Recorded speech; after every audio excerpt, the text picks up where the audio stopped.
Well, I've known him for many, many years before I started working with him in 1969. And I thought I'm going to work with him for 1 year on Napoleon, going to Romania, where we had a contract with the government to use the Romanian cavalry for Napoleon, for the first Italian campaign and the 1812 Russian campaign. But, so it required me going to England with my wife, and we got along extremely well. I enjoyed it, but Napoleon never happened. MGM pulled out. And he asked me, oh, why don't we do something else and stay with me? And so he liked me, I liked him very much. I'd known him for many, many years before. When I lived in New York in 1964, he was there as well. But this was in 1969. And so, well, one thing led to the other, and that's how I started. Basically, I continued with what I did before, which has to do with planning and negotiating, very little to do with films. A Clockwork Orange. That was wonderful, yes, but before that we actually prepared or had already a fixed contract for what later became Eyes Wide Shut.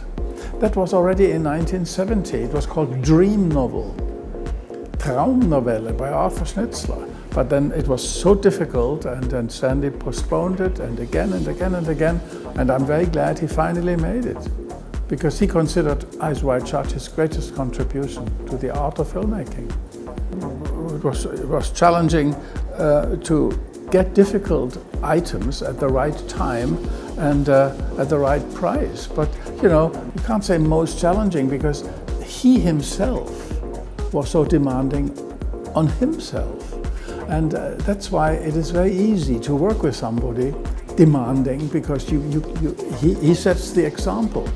I mean, challenging could be something if you are not successful in getting what he needs. But the whole process is difficult. On the other hand, we had lots of time. We were not very fast, and I really enjoyed it. So challenges are also enjoyable. Yeah.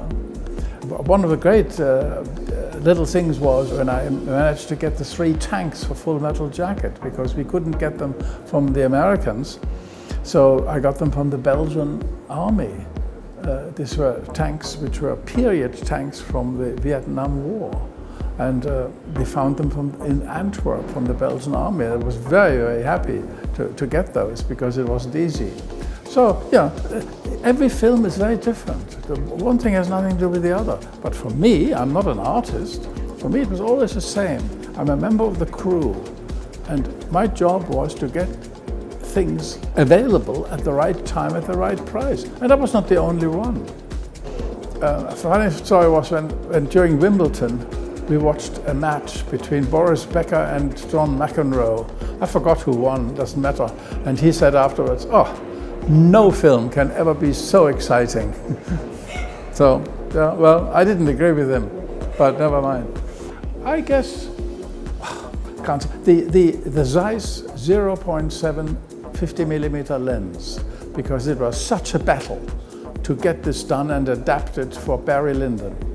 That enabled us at that time to do the candlelight photography, which couldn't be achieved any other way.